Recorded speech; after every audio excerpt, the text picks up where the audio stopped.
ये सत्य घटना है परमात्मा कबीर जी की एक अविश्वसनीय महिमा की, जो उन्होंने लोधी वंश के एक दिल्ली के बादशाह सिकंदर लोधी के साथ की। सिकंदर लोधी दिल्ली के तख्त पर काबिज एक ऐसा बादशाह जो जबरन लोगों का धर्म परिवर्तन कराता था। ये सत्य घटना उस समय की है जब दिल्ली के बादशाह सिकंदर लोधी को जलन का रोग हो जाता है।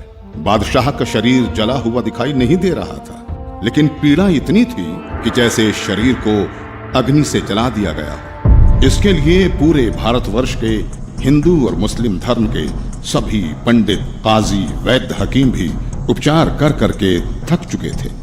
परमात्मा के विधान में है, जब मनुष्य के पाप कर्म अधिक हो जाते हैं तो कोई भी दवा काम नहीं करती। कुछ ऐसा ही बादशाह के साथ भी हो रहा था। शानदार। अल्लाह के फजल से ये दवा जरूर हमारे जलन के रोग को ठीक कर देगी, इंशाअल्लाह। राजा सिकंदर लोधी ने सभी प्रकार की औषधि सेवन की, बड़े बड़े वैद्य बुला लिए गए, लेकिन बादशाह पर कोई भी औषधि काम नहीं कर रही थी। यहां तक कि सिकंदर लोधी ने उन्हें ठीक करने के बदले मुंह भोला इनाम भी रख दिया था, लेकिन सर्व उपाय निष्फल ही रहे। बादशाह सलामत, अब आपकी तबीयत कैसी है? पीर जी, हमें जरा भी आराम नहीं हुआ। बाहर से नहीं दिखता, लेकिन पीड़ा इतनी अधिक होती है कि जैसे किसी ने हमारे शरीर को जला दिया हो। बादशाह सलामत, हम सभी ने आपको वो हर दवा दी है जो ऐसे रोग में दी जा सकती है। बादशाह सलामत, लगता है ये कोई लाइलाज बीमारी है जिसका ठीक होना नामुमकिन है। गुस्ताखी माफ बादशाह, अगर आपकी इजाजत हो तो हम आपसे कुछ कहना चाहते हैं, क्योंकि हम सबको ये पता है कि आपको ये लाइलाज रोग अल्लाह की मर्जी से हुआ है, तो इसका इलाज भी हम वैद्य नहीं बल्कि कोई पहुंचा हुआ संत फकीर ही कर सकता है। और हम ऐसे ही एक सिद्ध महापुरुष को जानते हैं। कौन है वो? काशी में कबीर नाम के एक महापुरुष हैं। हमने सुना है कि उन्होंने बहुत सारे लोगों के कष्ट दूर किए हैं। उनमें मुर्दे तक को जीवित करने की शक्ति है। बादशाह सलामत, अगर वो रहम कर दें तो ये रोग एक लम्हे में खत्म हो सकता है। मौलवी साहब, आप कैसी बातें कर रहे हैं? इतने बड़े बड़े हकीम और वैद्य जो रोग ठीक नहीं कर सके, वो भला ये कबीर कैसे ठीक कर सकता है? हमें तो लगता है कि अब हमें इस रोग के साथ ही आखिरी दम तक जीना पड़ेगा। अब तो जीने की चाह भी खत्म होती जा रही है। गुस्ताखी माफ करें जहांपना, लेकिन कबीर जी कोई साधारण पीर नहीं है। वो चाहें तो कुछ भी कर सकते हैं। ठीक है, हमारे काशी चलने का बंदोबस्त किया जाए।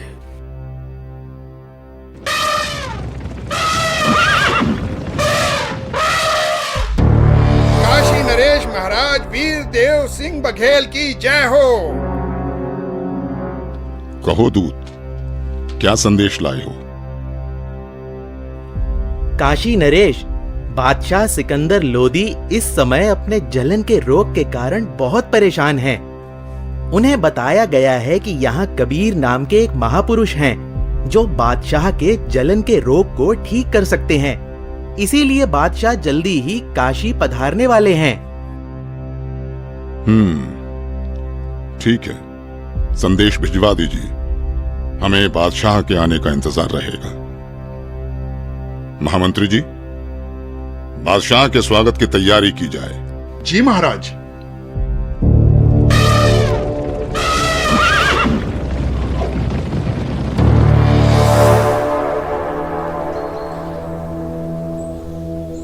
बादशाह सलामत, कृपया भोजन ग्रहण करें। वीरदेव, मैं तुम्हारी खातिरदारी से बहुत प्रसन्न हूं, लेकिन मैं कुछ भी खा नहीं सकता। मैं अपने जलन के रोग से बहुत ज्यादा परेशान हूं। इस समय पूरे जहां में हमसे ज्यादा दुखी कोई नहीं। मुझे मालूम हुआ है कि यहाँ काशी में कबीर नाम के कोई संत हैं। आप उनके बारे में जरूर जानते होंगे, इसलिए मेरी ख्वाहिश है कि आप हमें कबीर जी से मिलवाओ। सुना है इस पृथ्वी पर केवल वही एक हैं जो मेरे इस रोग को ठीक कर सकते हैं, वरना अब केवल आत्महत्या करना ही बाकी रह गया है। बादशाह सलामत, अब आप बिल्कुल ठीक जगह आ गए हैं। निश्चय ही अब आपका जलन का रोग ठीक हो जाएगा। ऐसी क्या खास बात है उन कबीर में, वीरदेव? हे दिल्ली के सम्राट, कबीर जी कोई साधारण व्यक्ति नहीं है, बल्कि भगवान खुद ही कबीर जी के रूप में आए हैं। यदि कबीर देव जी की दया दृष्टि हो गई तो समझो आपका कष्ट हमेशा हमेशा के लिए दूर हो जाएगा। इंशाअल्लाह। वीरदेव, अगर ऐसा है तो जल्द से जल्द उस संत को हमारे पास लाया जाए। आपका आदेश सर आंखों पर बादशाह सलामत। लेकिन मेरी अर्ज है आपसे। बेफिक्र होकर कहो।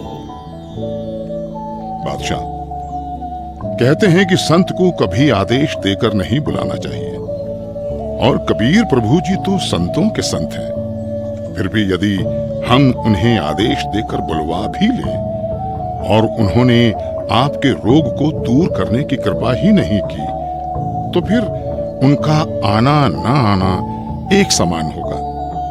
आप दिल्ली के सम्राट हैं, किंतु बादशाह, मेरे हिसाब से कबीर परमेश्वर जी को बुलाने की बजाय खुद चलकर उनके द्वार पर जाना चाहिए, उनके आगे नतमस्तक होना चाहिए।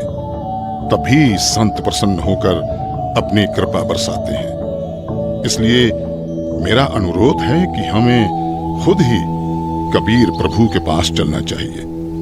बाकी आप जैसा आदेश दें।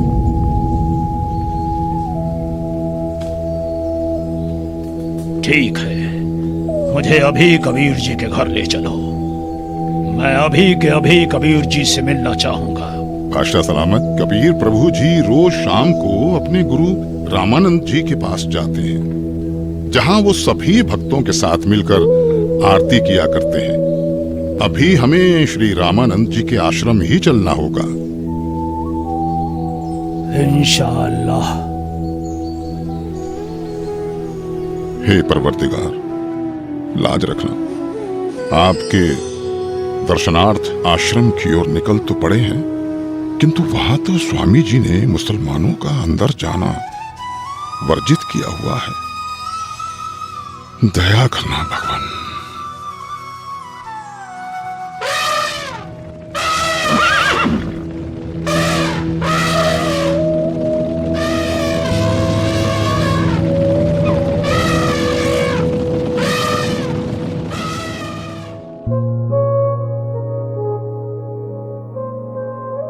हे भक्त, क्या कबीर जी आ चुके हैं?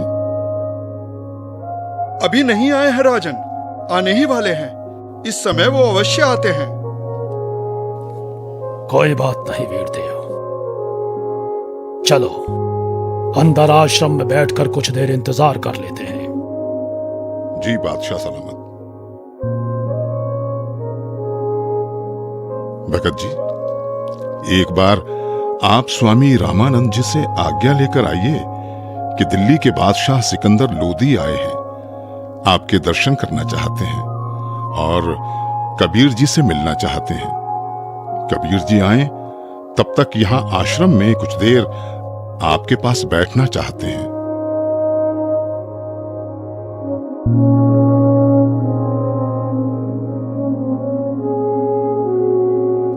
प्रणाम गुरुदेव। गुरुदेव, काशी नरेश वीर देव सिंह और दिल्ली के बादशाह सिकंदर लोधी आए हैं। उनको कबीर जी से मिलना है। उनके आने तक वो आश्रम में बैठकर इंतजार करना चाहते हैं। क्या कहा? सिकंदर लोधी? जी गुरुदेव। उन मांस खाने वाले पापी मुस्लिम मलिच्छों के लिए यहाँ आश्रम में कोई जगह नहीं। कह दो उसे कि बाहर ही इंतजार करे।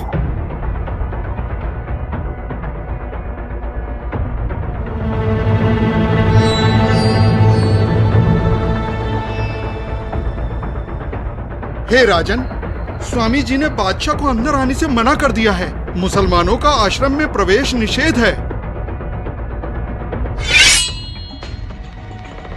हम मलेच्छ हैं तो कौड़ी का ऋषि अगर हमें ऐसा कह सकता है, दिल्ली के बादशाह को ऐसा कह सकता है, तो आम मुसलमानों को तो न जाने क्या क्या कहता होगा। माफ करें, पर आप अंदर नहीं जा सकते। बादशाह, शांत हो जाइए, रुक जाइए। आ जाओ यहां से।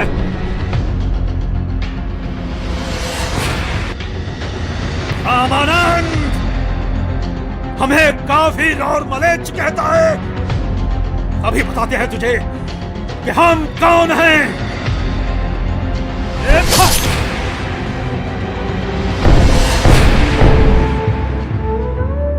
हे कबीर प्रभु, ये क्या किया आपने? अनर्थ हो गया बादशाह सलामत, अनर्थ हो गया।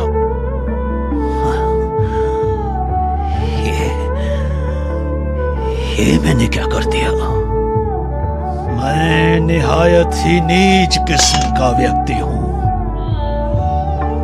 वीरदेव आया था अपना रोग ठीक कराने, और जिसके पास आए उसके गुरु को ही मार दिया। या अल्लाह, कितने गुनाह किए हैं मैंने, माफ कर दो मुझे। वीरदेव, यहां से वापस चलो।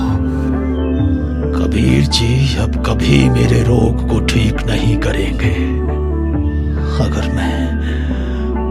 अगर मैं उनके सामने रहा तो वो जरूर मुझे बद्दुआ देंगे। इसलिए यहां से अभी के अभी चलो। जैसा आपको सही लगे बादशाह, चलिए। कबीर प्रभु जी सामने है, बादशाह सलामत। दो राजा एक साथ? काशी नरेश और दिल्ली के बादशाह का इस गरीब के पास कैसे आना हुआ? कहो, कैसे आगमन हुआ?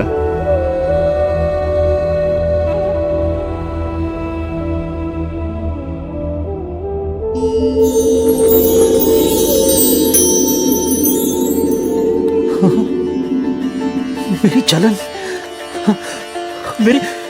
मेरी जलन तो ठीक हो गई।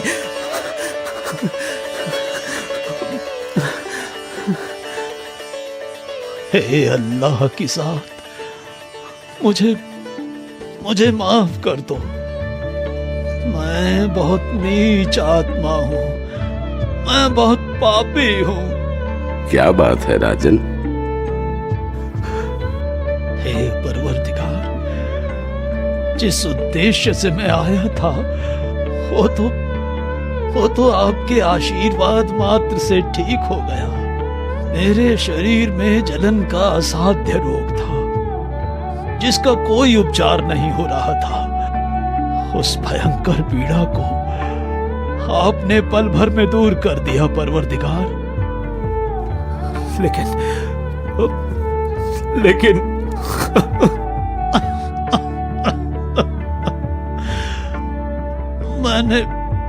मैंने एक जुल्म कर दिया। मुझे माफ कर दो परवरदिगार, मुझे माफ कर दो। आप इतने दुख से भरे हुए और डरे हुए क्यों हैं? भगवान, हमें माफ कर दो मुझे। ठीक है, मैंने माफ किया। नहीं परवरदिगार, आप मुझे माफ नहीं करेंगे। राजन, आप व्यर्थ में व्याकुल ना हो। मैंने आपको माफ कर दिया। बताओ क्या हुआ? मुझसे एक निहायत ही बड़ा अपराध हो गया है। अगर आप उस अपराध को सुनेंगे तो आप मुझसे खफा होकर मुझे बद्दुआ देंगे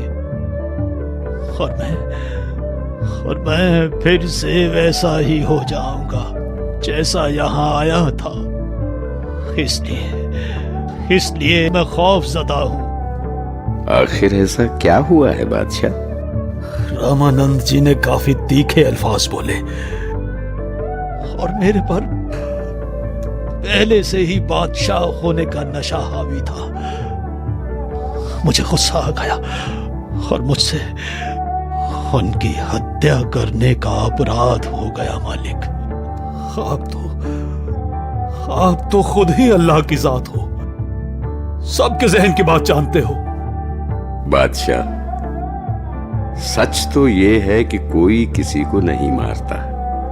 स्वामी जी की मौत आज होनी थी और आपके हाथों से ही होनी थी, ये पहले से ही निश्चित था। कोई बात नहीं, मन को दुखी मत करो। जो होना निश्चित था हो गया, लेकिन अब ऐसे मत जाना। स्वामी रामानंद जी का अंतिम संस्कार करवाकर ही वापस जाना, नहीं तो प्रजा आपको बहुत बुरा भला कहेगी।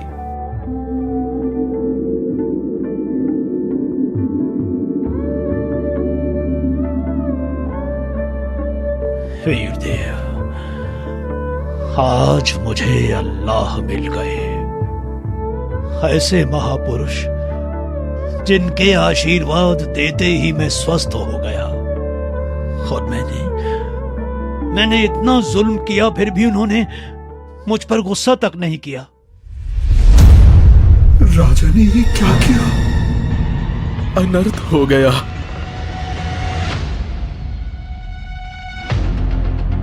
कबीर जी आ गए, कबीर जी आ गए, कबीर जी आ गए, कबीर जी आ गए।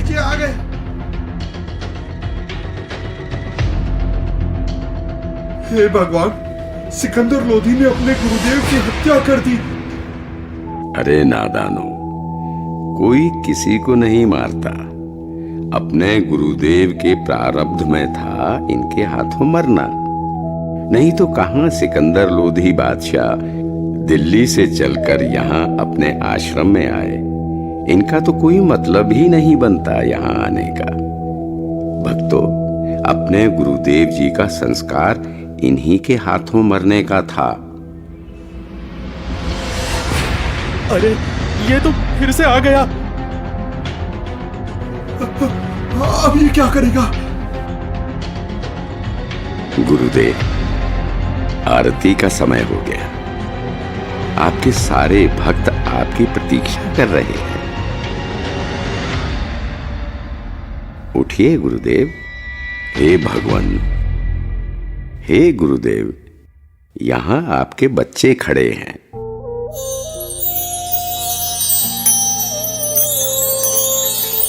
भगवान, बंदी छोड़ कबीर साहेब की जय हो। बंदी छोड़ कबीर साहेब की जय हो। हे कबीर देव जी, ये मेरे शरीर के आधे हिस्से से खून और आधे हिस्से से दूध कैसे निकला? क्या राज है इसके पीछे? गुरुदेव, आप तो परम ज्ञानी हो, आपको तो सब पता है। आप तो बस मुझे महिमा देना चाहते हैं, इसलिए आप मुझसे ये प्रश्न कर रहे हैं। गुरुदेव, आपने अपने इस दास कबीर को गुरु मंत्र देकर हिंदुओं से तो छुआछूत की बुराई को दूर कर दिया, लेकिन मुसलमानों से आप अभी भी नफरत करते हैं। गुरुदेव, कोई भी जाति, धर्म, मजहब बुरा नहीं होता। लोग बुरे हो सकते हैं, हम उन्हें सही रास्ते पर ले जाने ही आए हैं। हम उनकी बुराई को दूर करेंगे, ना कि उन्हें खुद से दूर करेंगे। आप अभी तक मुसलमानों से नफरत करते हो। आप मुक्ति प्राप्त नहीं कर सकोगे। मैंने तो अपना सारा जीवन ही मुक्ति पाने के मार्ग में लगा रखा है। अब मैं क्या करूं? हे भगवान, मुझ पर दया करो। राजन, मैं तो बहुत ही निकृष्ट इंसान हूं। पहले भी मैं ब्राह्मणों के अलावा किसी को अपने पास नहीं आने देता था, और अभी भी मेरे अंदर ये दोष था कि मैं मुसलमानों से नफरत करता था। लेकिन आज परमात्मा कबीर जी की कृपा से मेरे मन से ये मैल चला गया।